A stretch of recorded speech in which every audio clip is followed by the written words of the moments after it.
बिस्मिल्लाहिर्रहमानिर्रहीम, अस्सलाम वालेकुम। मैं हूं सभी काज़मी, आप देख रहे हैं फेसबुक और यूट्यूब। मेरे साथ इस वक्त बैरिस्टर शहजाद अकबर साहब मौजूद हैं और आज इनसे बड़ी अहम डिस्कशन करनी है। शहजाद भाई, बड़ी मेहरबानी, आपने वक्त दिया और रात के इस टाइम। सबसे पहले तो ये रात देर गई रात गए वाकई, रात के पिछले पहर, लेकिन खाना आपने ठीक खा लिया वैसे माशाल्लाह। हमने खाना खा, इसलिए तो अब बिस्तर ढूंढ रहे हैं।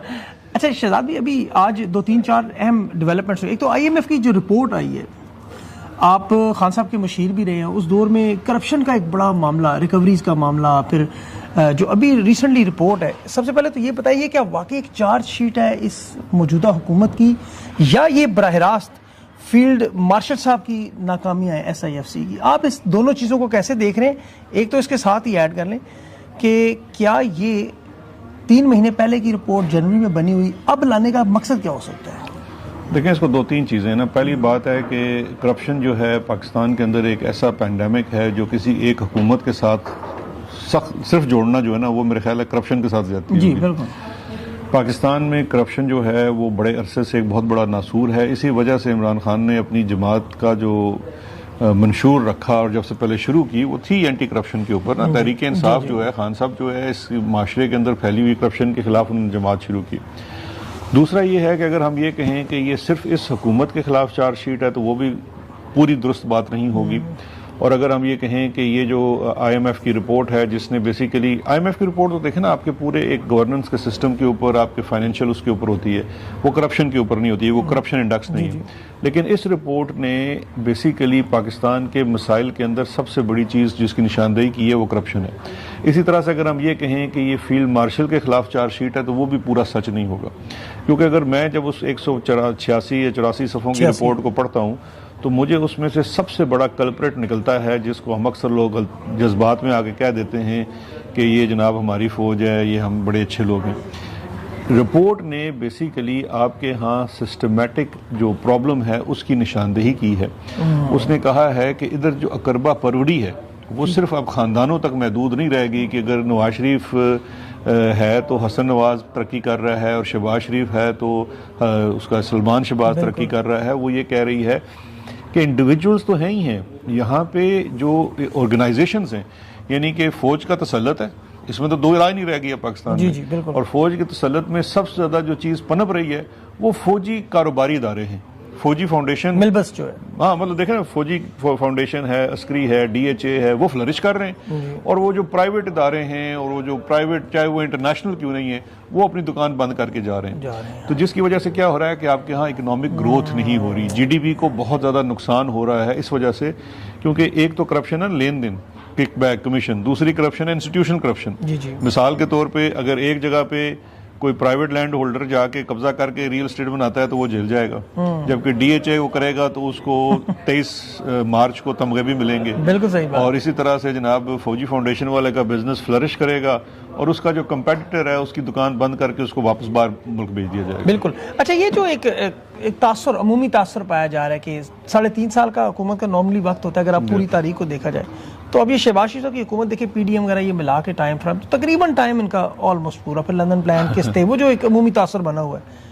आपको लगता है कि ये इस तरह की चार्ज शीट्स जो है ऐसे टाइम पे आना, IMF को इवन डायग्नोसिस तो खुद करवाई गई, हुकूमत ने कहा जी हमने खुद करवाया है डायग्नोसिस। नहीं, वो भी हुकूमत झूठ बोल रही है, डायग्नोसिस खुद नहीं होता। देखिए, एक तो ये है कि IMF जो है वो हमेशा रिव्यू करता है जी। इवन आप देखिए, जब हमारी हुकूमत भी थी, हम भी IMF प्रोग्राम में थे, वो बाकायदा रिव्यू करते हैं। रिव्यू करने के बाद उसका तरीकाकार ये होता है कि वो गवर्नमेंट की फाइनेंस मिनिस्ट्री को अपनी जो डायग्नोसिस है वो देते हैं, वो अपनी इनपुट देते हैं, जो कुछ भी करते हैं, बट मुल्क जो है पाबंद होता है उसको रिलीज करने का। और स्पेशली अगर अब मसला ये है कि अगली ट्रांच रिलीज नहीं होगी ना अगर इसको रिलीज नहीं करेंगे। लेकिन जो आप जिस बात की निशानदेही कर रहे हैं ना, उसकी मुझे कुछ निशानियां इस तरह से मिलती हैं कि आज सुबह 2-3 जो फौजी टाउटी सहाफ़ी है ना, उन्होंने बड़ी मानी खेज ट्वीट्स की हैं। जी बिल्कुल। और उसमें वो एक कोई नकवी साहब भी हैं जिनको उनको कोई बाहर अभी चैनल भी बना के दिया गालबन। जी वही है। तो उनकी जो ट्वीट थी ना वो बड़ी मानी खेज थी, मोहम्मद बिन सलमान के हवाले से जो थी।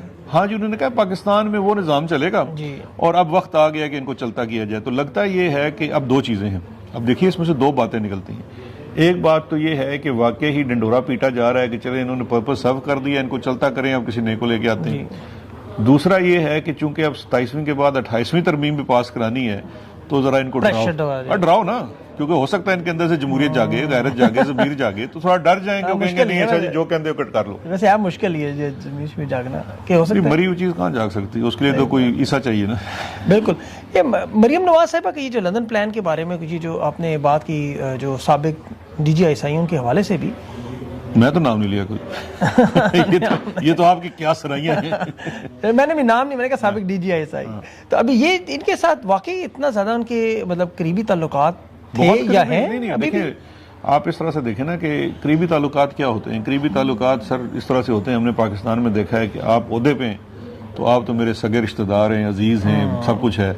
कल आप ओहदे से उतरेंगे, आपके ऊपर वर्दी नहीं रहेगी तो आपको पूछने वाला कोई नहीं होगा। फिर वो क्या जो फैसलाबाद वाले रियाज साहब थे, वो क्या राजा रियाज कहते आप हमें पहचानते ही नहीं। अब मसला ये है कि वो जो साबका हैं वो सारा दिन जाके जाती उमरा कहते हैं यार तुसी सानू पहचानते ही नहीं, और वो कहते हैं कोई नहीं आगे, अच्छा चलो चाय पियोगे की करोगे ना। आपका मेन्यू बदल जाता है जब आप इक़्तिदार में होते हैं ना, तो उस वक्त आपकी जो हाइटी आती है उसकी मेन्यू ही और होता है। तो जब आप इक़्तिदार से खत्म हो जाते हैं, आप बगैर वर्दी के हो जाते हैं, तो फिर आपको सिर्फ चाय के साथ बिस्कुट मिलते हैं। बिल्कुल सही बात है, वो भी बाहर बिठा के तो अभी वो वाले मामले जारी हैं। लेकिन इस बात में दूसरी राय नहीं है कि वो भी अतालीकों में से एक अतालीक हैं। मरियम नवाज साहब को ट्रेन किया उन्होंने? जी उन्होंने ट्रेन भी किया है। क्या ट्रेनिंग होगी कि वो मरियम साहब को क्या सिखा सकते हैं? 1000 से ज्यादा बंदा मार दिए पंजाब में CCD ने, और क्या सिखाना उन्होंने। माइंड सेट है ना। बिल्कुल। देखिए ना CCD के मामले में मुझे एक बात बताइए, जिन साहब को CCD का सरबराह लगाया है, उस वक्त ये साहब जब इस्लामाबाद में सरबराह थे एक खुफिया इदारे के, तो उस वक्त इनको बाहर मुल्क से ला के इन साहब को इस्लामाबाद में DIG ऑपरेशन लगाया गया था। ऐसा ही है। किस लिए? क्योंकि अच्छा उससे पहले ये मफरूर थे। जो साहब अभी DG ये CCD के हेड हैं पंजाब में, ये इन साहब के पाकिस्तान में ISI के DG बनने से पहले साहब मफरूर थे कनाडा में। अच्छा, इनके हटने के बाद वो आए? जी वांटेड थे, नैब के केसेस में वांटेड थे, करप्शन के, आला करप्शन के उनके ऊपर चार्जेस थे। तो ये 600-700 बंदे जो उन्होंने अदालतों से 1000 से ज्यादा हो गए हैं। 1000 से ज्यादा पंजाब में बंदे मारे जा चुके हैं। ये मेरी रिपोर्ट नहीं है, फराज साहब हैं, अहमद फराज, जियो के जंग के क्राइम रिपोर्टर हैं लाहौर के। बिल्कुल, उनका प्रोग्राम भी पूरा शहजाद इकबाल प्रोग्राम है। उन्होंने शहजाद इकबाल छोड़ी, उन्होंने वो एजाज सईद के साथ प्रोग्राम किया है, वो पूरा उन्होंने लिस्ट किया है। कितने मजे की बात है कि अहमद फराज साहब जो है ना, ये क्राइम रिपोर्टर हैं बड़े ग्राउंड के ना। जी। और इन्होंने आज से कुछ 7-8 साल पहले उन्होंने मुझे अपनी वो किताब की उस पर भी बुलाया था, जो रुनमाई थी। उन्होंने बाकायदा एक किताब लिखी है, ये जो एक्स्ट्रा जुडिशियल किलिंग है, ये उसका सब्जेक्ट है बंदे का। तो एक्सपर्टीज है उनकी। उसने शहबाज शरीफ के जमाने के भी जो हैं, आबद बॉक्सर वाले जमाने के, वो सारे भी जो कत्ल हैं उसके ऊपर उसने बाकायदा जी उसने रिसर्च है उसकी।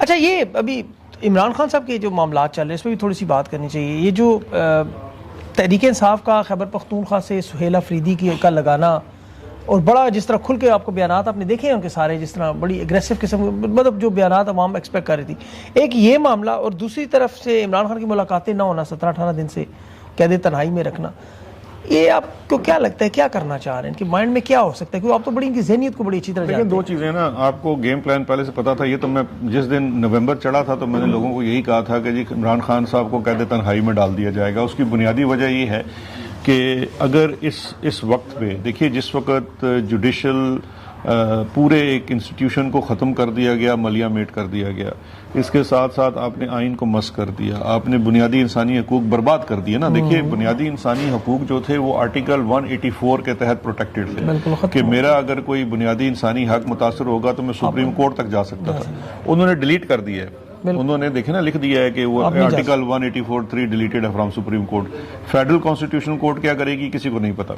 अब ऐसे मौके के ऊपर सबसे अहम आवाज़ जो थी वो इमरान खान की हो सकती थी। उस आवाज़ को उन्होंने कैसे बंद किया कि सबसे पहले उन्होंने इमरान खान से मुलाकात का सिलसिला बंद कर दिया। ना उनकी बहनें मिल सकती हैं, ना फैमिली का कोई बंदा मिल सकता है। जब आप उनसे मिल ही नहीं सकते तो कोई आवाज़ ही बाहर नहीं आ सकती।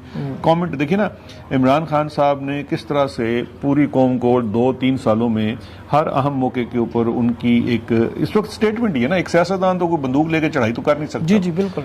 अब उसको भी इसलिए बंद कर दिया गया है कि इस वक्त जो इक़्तिदार में बैठे हुए हैं, जिन्होंने अपने आप को ताउम्र इस्तिस्ना भी दे दिया है, वर्दी भी पहना दी है, सब कुछ कर दिया है, लेकिन डरे हुए इतने हैं कि जेल में बैठे हुए एक कैदी के एक बयान से भी उनकी जान जाती है। तो इसलिए इमरान खान साहब को उन्होंने बंद किया हुआ है। दूसरी वजह यह है कि देखिए इनकी तमाम तर कोशिशों के बावजूद इमरान खान ने एक नौजवान को खैबर पख्तूनख्वा से, जो एक मिडिल क्लास का बच्चा है, उसको उन्होंने मौका दिया, उसको लीडरशिप की पोजीशन में लेके आए।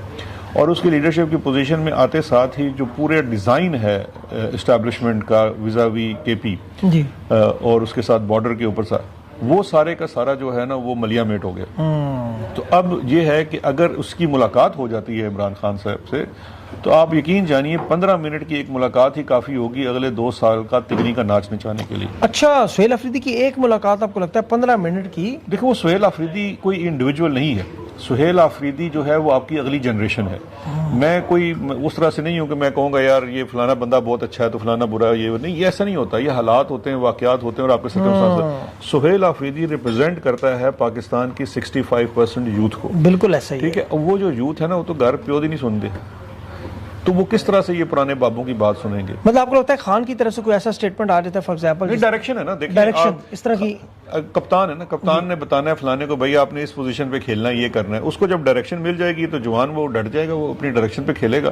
देखिए अभी तो फिर भी क्या हो रहा है, अभी तो मैं ये समझता हूँ कि जारी बात है बहुत सारी बुजुर्ग फाख्ताएं भी हैं, तो वो बुजुर्ग फाख्ताएं बताती रहती हैं कि बेटा आहिस्ता चलो, धीमे चलो, सियासत ऐसे ही होती है। मैं तो सारा दिन ये सुनता रहता हूँ ना, हर बंदा कहता है देखें सियासत में आपको सिखाता हूँ, सियासत में वो जो हालात इस वक्त पाकिस्तान में, ये बच्चों ने इस तरह से सियासत नहीं सीखनी। ये इस वक्त कहते हैं ना करो और बरोगा, कोई नहीं सर हमें दे दें कावा, लोगों को पता है हम इधर कावा पीने के लिए बैठे हुए हैं। मतलब उन्हें, आपको लगता है कि वो उसमें उन्हें बस जिस तरह फेंक दिया जाता है बच्चे को स्विमिंग के लिए, वो खुद ही सीख जाता है, ऐसा मामला नहीं, ऐसा मामला खुद सीखने का नहीं है ना। देखिए मुझे बताएं, आपने इस वक्त एहतजाज करना है, ठीक है, इस वक्त मुझे कोई जगह कोई किताब दिखा दें, कोई चीज़ बता दें जिसमें ये अवेलेबल है कि मैं अगर इस रियासत के शहरी की तौर पे किसी बात पे एतराज़ रखता हूं तो मेरे पास क्या फोरम अवेलेबल है। 27वीं आईनी तरमीम से पहले और 26वीं आईनी तरमीम से पहले मैं आपको 10 चीज़ें बता सकता था कि यार ये अगर कानून गलत आता है, ये पॉलिसी अगर गलत आती है, या मेरे साथ पुलिस ज्यादती करती है, तो मैं इस्लामाबाद हाई कोर्ट जाऊंगा, लाहौर हाई कोर्ट जाऊंगा, पेशावर जाऊंगा, सुप्रीम कोर्ट ऑफ पाकिस्तान जाऊंगा। अब आप कह नहीं, अब नहीं है ना, ऑप्शन ही खत्म कर दी गई है। अच्छा, उसके बाद मुझे बताइए कि अब मैं क्या करूं? मैं यार जाके अपने हक की आवाज सेक्टर कमांडर के सामने बुलंद करूं, क्योंकि मेरा तो हक वो छीन रहा है। तो मेरा जब वो हक छीनेगा तो मैं किधर जाऊंगा? मैं सड़क के ऊपर ही जाऊंगा ना। बिल्कुल। तो मेरे पास तो रियासत ने खुद मेरे पास सिर्फ एक रास्ता छोड़ा है। अब उस एक रास्ते में अगर वो खान साहब कहेंगे, लोग आएंगे। और देखें अब क्या होगा। देखिए पहले जो एक था ना कि जी डी चौक आ गए, ठीक है, डी चौक आ गए आप एक मामले के लिए। अब पूरा मुल्क डी चौक बनना चाहिए और बनेगा। उसकी वजह यह है कि मेरा तो बुनियादी हक जो है मेरे छोटे से शहर से शुरू होगा ना छीनना। जी। मैं बल्दिया के उसमें जाऊंगा, मैं अपने OLDA वाला उधर फंसाऊंगा, FDA वाला मुझे उधर फंसाएगा, मैं हर जगह जहां फंसूंगा तो मेरे पास मां सिवाय एहतजाज के कोई रास्ता नहीं है। तो ये जो आप, लेकिन अभी आपने कहा ना डी चौक हर शहर बनाना चाहिए, तो डी चौक तो फिर वो आपको पता उन्होंने क्या बनाया, 26 नवंबर को तो गोलियां मारी थी। तो ये क्या इस लेवल पे अगर मैस चले जाते हैं, इतने मैसिव लेवल पे, आपको लगता है कि खान इन चीजों को एक्सेप्ट करेगा कि ठीक है जाओ इस प्रोटेस्ट लेवल पे, जब पता होगा? अगर तो आपका आर्ग्यूमेंट ये है कि डी चौक पे आपको गोलियां मार दी इसलिए अब आपने जिंदगी भर कभी एहतजाज नहीं करना, तो फिर तो मतलब है गोलियां मारने वाला कामयाब हो गया ना। फिर तो आप भी उसको पैगाम दे रहे हैं कि भाई हमें दबाने का रास्ता यही है, हमें 100-200 बंदे को मार दो, ये जितने भी लोगों को मार दो। डी चौक में खाली नहीं मारा, मुरीद के में मार दिया। बिल्कुल।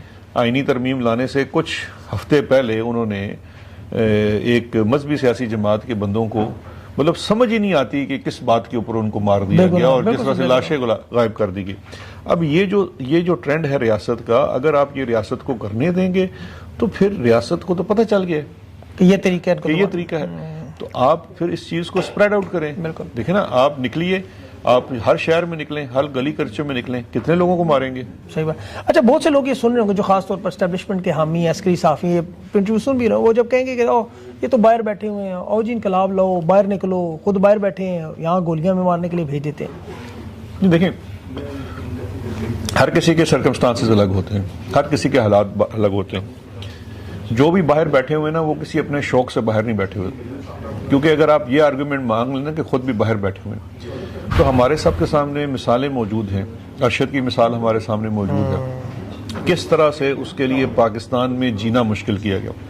मैं पाकिस्तान में जिन लोगों ने पाकिस्तान छोड़ा उनमें से सबसे पहला शख्स था, और मैंने तो 9 मई से 1 साल पहले, बल्कि 1 साल से भी ज़्यादा अरसा पहले, क्योंकि असल जुल्म तो 9 मई के बाद शुरू हुआ ना, 2023 से। मैंने पाकिस्तान छोड़ा 16 अप्रैल 2022 में। उसकी वजह ये थी कि 10 अप्रैल को जिस दिन वोट ऑफ नो कॉन्फिडेंस आया तो दिन 5 लोगों का नाम डाला गया लिस्ट में, उसके ऊपर सबसे पहला नाम मेरा था कि जी इनको पाकिस्तान से बाहर नहीं जाने देगा, क्योंकि इंटेंशन बड़ी वाज़ेह थी ना कि हमारे साथ क्या सलूक किया जाना है। उस लिस्ट बाकी में 4 नाम कौन है? बाकी 4 नाम जी देखें, एक शहबाज गिल थे मेरे साथ, कासिम सूरी, नहीं कासिम सूरी, शहबाज गिल थे, अरसलान, डॉक्टर अरसलान थे, हमारे सोशल मीडिया के हेड थे, 2 सिविल सर्वेंट्स थे जिनमें से एक आज जिंदा नहीं है, डॉक्टर रिजवान, जो कि प्राइम इन्वेस्टिगेटर था शहबाज शरीफ और उसके खानदान के मनी लॉन्ड्रिंग के ऊपर। तो अब ये बताइए ना कि हमारे लिए उस वक्त क्या मसाइल थे वो हमें पता थे। तो हर शख्स के लिए ये मैं समझता हूँ ये लिबर्टी नहीं होती कि वो हर जगह से, लेकिन सवाल ये पैदा होता है कि आप जहां भी मौजूद है ना, मैं हर शख्स को डी चौक जाने पे नहीं कह रहा, बिल्कुल आप जिस जगह भी मौजूद हैं, जिस पैराए में भी हैं, उधर आपके पास 2 ऑप्शंस हैं। एक ऑप्शन तो ये है कि आप हरफे इनकार बुलंद करें, आप हरफे इनकार बुलंद करें, आप कहें कि मैं नहीं मानता, एक ऑप्शन वो है। दूसरी ऑप्शन ये है कि वो आपको पंजाबी में कहते हैं लम्या पा के छितर भी मारन और सुबह आप बर्फ के गोले अपने मुंडे पर रख के जाएं कि नहीं मैंने जनाब टेम्परेचर डाउन करना है। तो ये तो फिर आपकी अपनी जाती फेल है ना।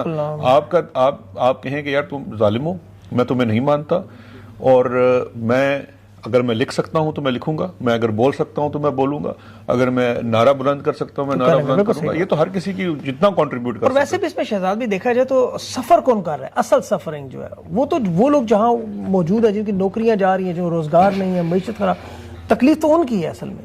देखें जो लोग तो बाहर आ गए ना जी, उनके पास भी बड़ी सिंपल सी चीज है। ये जो एक आर्गुमेंट किया जाता है ना कि जी बाहर बैठ के आप डॉलर कमाते हैं और ये करते हैं, यार कौन से डॉलर कमाते हैं? ये तो जहां पे आप बैठे हुए हैं, जितना वक्त और चीजें आप इस पे लगाते हैं, इसका आधा काम भी किसी और काम पे लगाएं। ऊपर वाले कमा लेते हैं, ऊपर वाला आप ज्यादा कमा रहे हैं, तो ये तो वो ऑप्शन ही नहीं है, ये लोगों को पता नहीं, तो बेवकूफी है।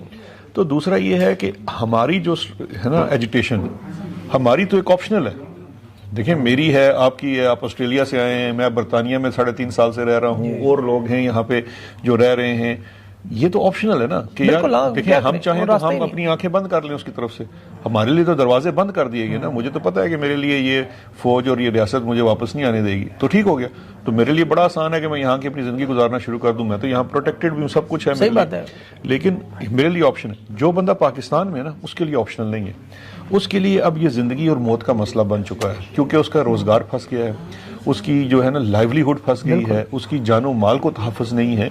तो ये चीजें तो अब तो शहजाद भाई बाहर नहीं आने दे रहे हो। देखो वो 55,000 लोग जो ऑफलोड किए गए, इन्होंने मतलब सारे एयरपोर्ट से लोगों को उतारा जा रहा है कि ये लोग बाहर नहीं जा सकते।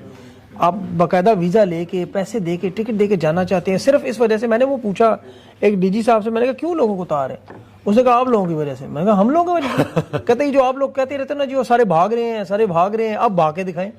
मैं कहता ज्यादती है, लाखों रुपए लोग लगा के। ये माइंडसेट क्या पोर्ट्रे करता है? आपको क्या लगता है कि अच्छा जाहिल इतने हैं कि इस वक्त पाकिस्तान जो अपना 99% कंज्यूमर गुड जो है वो इंपोर्ट करता है, ठीक है, उसके लिए जो आप पैसे अदा करते हैं वो कहाँ से आते हैं? वो जो लोग बाहर आ जाते हैं ना उनके पैसे हैं, क्योंकि हमारी देखें हमारी इंपोर्ट एक्सपोर्ट तो है कोई नहीं, कुछ भी नहीं है। तो अब हमारे पास जो सारा ज़रिए मुबादला है वो दरअसल ओवरसीज पाकिस्तानी फॉरेन रेमिटेंस है।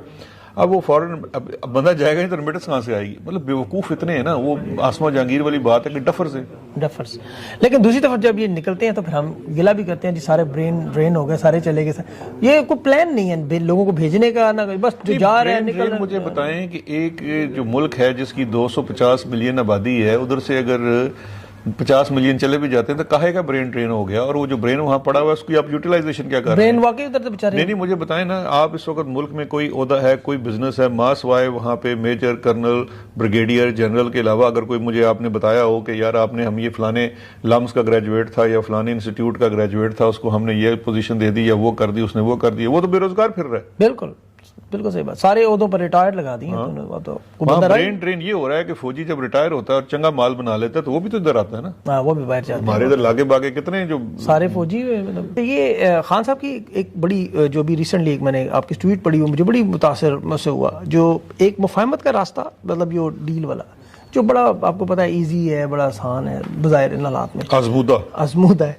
दूसरी तरफ जो रास्ता खान ने चुना हुआ है, मतलब एक अभी आपने ट्वीट का उसका रिस्पॉन्ड किया हुआ था कि दुरुस्त रास्ता वो मुझे बड़ा अच्छा लगा। वो थोड़ा सा एक्सप्लेन करेंगे वो दुरुस्त रास्ता और ये जो इसमें फ़र्क जो है। देखिए एक चीज़ तो वो है ना लीडर्स कि जो करते हैं, जो मैंने आजमूदा कहा है ना, आजमूदा ये है कि देखिए मिसाल के तौर पे जब हमारा बच्चा होता है ना, मैं इसकी और तरह से चले आपको मिसाल देता हूँ। हमारे माशरे में जब बच्चे की परवरिश की जाती है ना, तो उसको जो बचपन में माँ बाप बातें सिखाते हैं वो तमाम दरसी बातें होती हैं ना, कि बेटा पढ़ो, नमाज पढ़ो, लोगों का ख्याल रखो, किसी का हक मत मारो, सच बोला करो, सारी जिंदगी उसको ट्रेन करते हैं उसके लिए।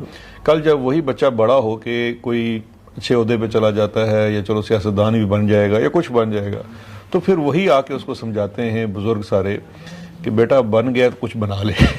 ठीक है, सही बात है। तो असल में मसला ये है, ये आपने बड़ी इंटरेस्टिंग बाखुदा ये हुआ है, मैंने खुद सुना सबके है। साथ होता है, सबके साथ होता है। देखिए ठीक है, यहाँ बनता ही ऐसे है, मैंने खुद सुना है उनके मुंह से। देखिए ये इशू ये है कि हमने सारा दर्स जो है ना वो जुबानी कलामी रखा हुआ है। अब सियासत को ले लें, सियासत को लेकर हम वैसे जब बैठेंगे ना ऐसे चाय कावा पीते हुए, तो हम हमेशा बात करेंगे यार कोई बंदा है ना पाकिस्तान में, एक दफा मुल्क को सही कर दें सब, तो जिले अपना को बच्चा आ जाए उनके कहते बेटा कुछ बना ला। इमरान खान को भी सब यही बता रहे हैं कि खान साहब आप क्या कर रहे हैं, आपको सियासत नहीं आती, देखें आप थोड़ा सा नरम कर लें बात को, एस्टेब्लिशमेंट तो हमेशा से यहाँ पे है, रियलिटी है, ग्राउंड रियलिटी है। आपको तो ग्राउंड सियासत मतलब एक देखें वो सफेद दाढ़ी वाले बाबा जी हैं, वो सुबह से लेके शाम तक वो जंग जियो में लिखते हैं, वो हर वक्त यही लिखते रहते हैं, वो हर वक्त यही लिखते रहते हैं कि जी रियलिटी है जी, समझने की कोशिश करें, ग्राउंड रियलिटी, हकायक है, ग्राउंड रियलिटी। ये तो उसकी मैं मंजर जब देखता हूँ मुझे ऐसे लगता है कि एक लेटे हुए जमीन पे छितर पड़ रहे हैं और मुंह ऊपर से उठा के कहते हैं ग्राउंड रियलिटी है, थोड़े देर खा लो कुछ नहीं, थोड़ी देर पता भी नहीं चलता, सुन हो जाता है बंदा थोड़ी देर बाद ना, पता ही नहीं चलता, बंदा कहता है और मजा भी आने लग जाता है। ये तो ये वाली माइंडसेट है यार, एक बंदा खुदा का खौफ करो। पहली दफा एक लीडर मिला है जो सारी बातें हमने सारी जिंदगी सीखी हैं कि कोई तो खड़ा हो, ये खड़ा हो गया है तो सारे बंदे मुझे मतलब देखें यहाँ लोग बहुत प्यार करते हैं, आपने देखा होगा 5-7 दिनों में इमरान खान से या पीटीआई से। अच्छा यहाँ जो मुझे बंदा मिलता है, मुझे जो बंदा मिलता है वो कहता है सर खान साहब कब बाहर आ रहे हैं, मैं उनको कहता हूँ दुआ करो, जिस तरह नवाज शरीफ आया ना इस तरह कभी बार ना। आमीन, बिल्कुल। इमरान खान जो स्ट्रगल का रास्ता उसने अपना लिया, यही तो आप इंतजार कर रहे थे, थोड़ा सा इंतजार। और इमरान खान देखें, मुझे एक बात बताएं कि किस दिन मुझे आज कोई अपनी एक रिपोर्ट था कि वहां से सारी रिपोर्टिंग भी हुकूमती साफी लाके करते हैं जिनकी मतलब जाने भी जकड़ी हुई, किसी ने एक लम्हे में एक दिन भी किसी बंदे ने बदतरीन मुखालिफ ने भी अगर रिपोर्ट किया तो मुझे कहीं दिखा दें जिसने कहा हो कि एक दिन इमरान खान आया और वो बड़ा परेशान था, या एक दिन इमरान खान आया उसने कहा यार मैंने बाहर कटो। अल्लाह अकबर। एक दिन एक लम्हे के लिए भी नहीं आया। इमरान खान ने शुरू दिन से वो कह रहा है कि तुसी आजाद हो जाओ। वैसे देखें क्या मतलब लेवल है, बंदा कभी तो थक जाता है, बंदा कहता है बस नहीं, तो इसलिए फिर हम पे भी लाजिम है ना कि हम कभी भी लोगों को प्रैक्टिकल रास्ता ना दिखाएं, दुरुस्त रास्ता दिखाएं, दुरुस्त रास्ता दिखाएं, बस हमने साल से आप प्रैक्टिकल हो गए। ये ग्राउंड रियलिटी जो है वो आपके लिए होगी, ये दुरुस्त रास्ता जो अल्लाह ने बताया हुआ है, जो दीन और दुनिया में भी है, बिल्कुल सही बात है। और लीडर हमेशा दुरुस्त रास्ता चुनते हैं, वो मुफाहमत लीडर तो होता ही हुआ है ना, मुफाहमत करने वाले तो प्रॉपर्टी डीलर होते हैं। लेकिन इन सारी चीजों को देख के अभी जो फील्ड मार्शल की एक्सटेंशन का मामला वाकई रोका हुआ नून लीग ने, ये या हो गया है मामला सारा खत्म? नहीं, कोई नहीं रोका हुआ, वो तो सितारों का चाल है यार। मैं तो आप देखें ना, मैं पहले दिन से बता रहा हूँ कि नवंबर के आखिरी हफ्ते में उसकी नोटिफिकेशन जारी होती है, उसने हर चीज की कैलकुलेशन की हुई है कब क्या करना है। नून लीग की इतनी जरूरत नहीं है कि वो अपनी शलवार में इलास्टिक निकाल के लड़ा डाल सके। आप कहते हैं कि उसका नोटिफिकेशन रोका हुआ है, खुदा का खौफ करें यार। नहीं हो तो आपको पता अभी तंजिया ही बात बन गई। अच्छा, इसके अलावा जो अभी फिर ये इनकी एक्सटेंशन मामला सारा चल पड़ता है, तो आगे ये इसी तरह खींचेंगे काम, या ये कोई इंटरनेशनल जो हालात बदलेंगे उससे इनके हालात बदलने के चांस होंगे? किसके, पाकिस्तान के या मतलब फील्ड मार्शल साहब के? नहीं, फील्ड मार्शल साहब को देखे ना, इस वक्त बिल्कुल वो ताकत के अरूज पे पहुंच चुके हैं, आप नीचे ज़वाल ही है। नहीं, ये भी आपकी खुशफहमी है। मतलब क्या पेशन गोई क्या? नहीं, कोई पेशन गोई नहीं है। देखें इस तरह से नहीं होता। जब आपने स्ट्रगल करनी कोई नहीं, तुसी बाहर निकलना कोई नहीं, तुसी कहना नहीं यार एक कल अगर बारिश हो जाए ना तो ये गिला हो जाएगा। पैसा इस तरह नहीं होता यार, खुदा का खौफ। नहीं, हम तो उसमें मैं सुन रहा था बड़ी जबरदस्त बात, वो इमरान रियाज के वालिद साहब ने बात की और मुझे वो बड़ी ही खूबसूरत बात हुई। उन्होंने कहा कि लोग इस नमाज इस्तिस्का होती है ना जो पढ़ते हैं, बारिश ना इस्तिस्ना, वो जो अभी तो इस्तिस्ना ही याद लग गया, इस्तिस्का, वो उसके लिए जब जा रहे थे सारे लोग, तो बच्चे ने छतरी उठा ली अपने साथ, तो लोगों ने से पूछा कि किधर जा रहे हो तुम? उसने कहा जब आप नमाज जो पढ़ने जा रहे हैं बारिश होगी तो मैं छतरी में लेके आऊंगा। मतलब ईमान का लेवल है ना, हम लोग तो उस बेस पे सोचते हैं कि अल्लाह करेगा ऐसा कुछ जो है वो मामला होगा, लेकिन नहीं। देखें, या तो आप सारे मसले पे बैठ जाएं और दुआ करें कि कुछ इस तरह की चीज़ हो, वगरना इसका बड़ा सिंपल सा आपके पास रास्ता है कि इसके लिए स्ट्रगल करें। देखिए, स्ट्रगल करने के बहुत सारे तरीके होते हैं और ये नहीं तरीका होता कि जो हम ये कह लें कि यार चलो हम आ ही गया तो चलो इन्हें बर्दाश्त करो। ये कोई तरीका नहीं है। आप अगर उसको नहीं मानते तो बताएं उसको, और कुछ नहीं कर सकते तो मेरा ख्याल है अगर 250 मिलियन चिट्ठी लिख देना सवेरे एक, सुबह बैठ के सारे खत लिखने देखे ना, वो आप एड्रेस लिखे ना उसके ऊपर कि जनाब आर्मी हाउस रावलपिंडी, ठीक है, और 250 मिलियन बंदा चिट्ठी डाल दे कि भाई मैं नहीं मनता तेनू। ये भी एक बड़ा वैसे ये बड़ी जबरदस्त स्ट्रगल है ना। लिखे खत लिखना शुरू कर दे, SMS भेजना शुरू कुछ कर दे, कुछ करो, कुछ तो करो। मुजाहिमत नाम इसी चीज के वजह से आपने बस मानना नहीं, मतलब इनकार। मुजाहिमत का मतलब यही है ना। 250 मिलियन में से एक बंदा जो इसको मुजाहिमत कर रहा है और मसला बना हुआ है, मसला है ना, बहुत बड़ा मसला, और एक बंदा है, एक बंदा है। तो अगर ये 1 से 10 हो, 100 हो, 1000 हो, लाख हो, मिलियन हो, किधर जाएगा ये? उससे एक नहीं सांभा जा रहा। आप अपनी स्ट्रेंथ को समझें और खुदा के लिए ऐसे हकीमों से जान छुड़ाएं जो आपको सारा दिन ये माजून बेचने की कोशिश करते हैं कि जनाब प्रैक्टिकल रास्ता थोड़े जा कम था, टोन डाउन कर लो थोड़ा जो। आप यकीन करें, बास को तो बड़े बड़े ऐसे लोगों ने वो थक जाते हैं शायद जी बस को। मैं कहा यार हम थक गए जी। मैंने कहा हमने किया क्या, आप थक गए भाई। खान साहब का पुराना एक ऐड भी है ना, उन्होंने कहा वो मैं सिगरेट नहीं पीता, उसी वक्त सही याद नहीं 80s में थकते नहीं। लेकिन यकीन करें यहाँ लोग, कई बहुत सारे लोगों से बात हुई, कहा यार पता है हम थक गए। मैं कह, लेकिन आपने किया क्या जो आप थक गए भाई? आप तो रोटी भी खा रहे हो, अब चल फिर भी रहे हो, आप आजाद निजाम में रह रहे हो, घूम फिर रहे हो, तुम किस चीज के थक गए हो भाई? वो नहीं थका जो जेल में बैठा हुआ है पिछले तकरीबन 859 दिनों से। तुम किस बात के थक गए? या तो देखें आप सारे लोग इकट्ठे होकर कह दें कि खान साहब आप गलत हैं और फील्ड मार्शल दुरुस्त है, तो फिर भी ये बात है, मैं उसको जमहूरी तस्वर करूंगा। बिल्कुल सही बात है। लेकिन आप लोग अगर उसको दुरुस्त मानते भी नहीं हैं तो फिर आप क्यों इमरान खान को अपने जैसा बनाना चाहते हैं? बिल्कुल लंबी लड़ाई है, इंशाल्लाह खान जो है वो उसमें सुरखरू होगा और पाकिस्तान सुरखरू होगा। अच्छा, ये मैं यहाँ पे भी एक और चीज जी जरूर, ये इमरान खान की लड़ाई नहीं है। इमरान खान सुरखरू तब होगा जब ये लड़ाई हर शख्स अपनी लड़ाई समझेगा ना। इमरान खान तो बेसिकली उस चीज की स्ट्रगल कर रहा है। इमरान खान तो आसिफ मनीर से लड़ ही नहीं रहा। इमरान खान तो आपको बता रहा है कि जो मैंने मुजाहमत का रास्ता अपनाया है, आप अगर सारे अपना लोगे तो यकीन करो वो नहीं एक दिन भी टिक सकेगा। वाकई बात दुरुस्त है। हम कहते हैं खान सुरखरू हो चुका है पहले ही। खान तो सुरखरू हो चुका है, उसको जरूरत है। यजीद की बैत इनकार कर दे तो दिन हो गया। मैं वो अक्सर लोगों को समझाता होता हूँ भाई जितना चिल आदमी वो है उतना कोई है नहीं, और जेल में तो बहुत चिल है, रिलैक्स है वो। ये भी किसी हद तक कहा जाता है खान जेल से खुद आना भी नहीं चाहता कि ठीक है कर लो जो करना है, उसके बाद देखी जाएगी। नहीं देखें, अगर आपको ये किसी के ये तो एडमिट भी कर चुके हैं राना सनाउल्ला वगैरह कि जी हमारा ख्याल था कि खान 2 दिन जेल में नहीं टिकेगा, तो ये इनकी सबकी बहुत गलत फहमी थी। वो तो कहते थे बांध के ले आते हैं वहां से, आपको याद हो? वो इमरान खान तो इस किस्म का शख्स ही नहीं है। वो तो हमने उसको उतने करीब से देखा हुआ है, ना उसको गर्मी है का मसला है, ना सर्दी का मसला है, ना उसको ये देखें। वो मियाँ साहब जेल में गए थे तो पहली रात जब वो वहां पहुंचे थे ना, तो पिंडी के एक सेठ के घर से कच्चे कीमे के कबाब बन के उनके लिए आए थे। क्या कि पहले दिन का मेन्यू भी तय था कि उन्हें रोटी क्या खानी है। तो खान तो मतलब दाल हुए, रोटी हुए, दही हुए, कुछ हुए, वो खा लेंगे। सो उसको ये चीजें मैटर नहीं करती हैं। दुआएं तो करनी चाहिए, अल्लाह ताला। बिल्कुल, दुआ भी करें और दवा भी करें। दुआ भी करें। 2-4 और बड़े ज़बरदस्त किस्म के बैठे साहब ने कोई आखिर में कोई ऐसी बात करना चाहेंगे जो थोड़ी डिफरेंट हो, कोई खबर ऐसी देना चाहेंगे जो इस व्हील ऑफ पे थंबनेल पे लगाया जाए? शहजाद अकबर साहब ने ब्रेकिंग न्यूज़ दे दी। सो ब्रेकिंग न्यूज़ मैंने ये दी है कि इमरान खान को कभी भी तोड़ नहीं सकेगा आसिफ मनीर। ये जो मर्जी कर लेना, ये इमरान खान के अंदर से मुफाहमत का मीम भी नहीं निकाल सकता, मुज़ाहमत का मीम भी नहीं निकाल सकता, और मुफाहमत का मीम भी नहीं डाल सकता। इंशाल्लाह। इंशाल्लाह। साहब भाई बहुत बहुत शुक्रिया, थैंक यू सो मच।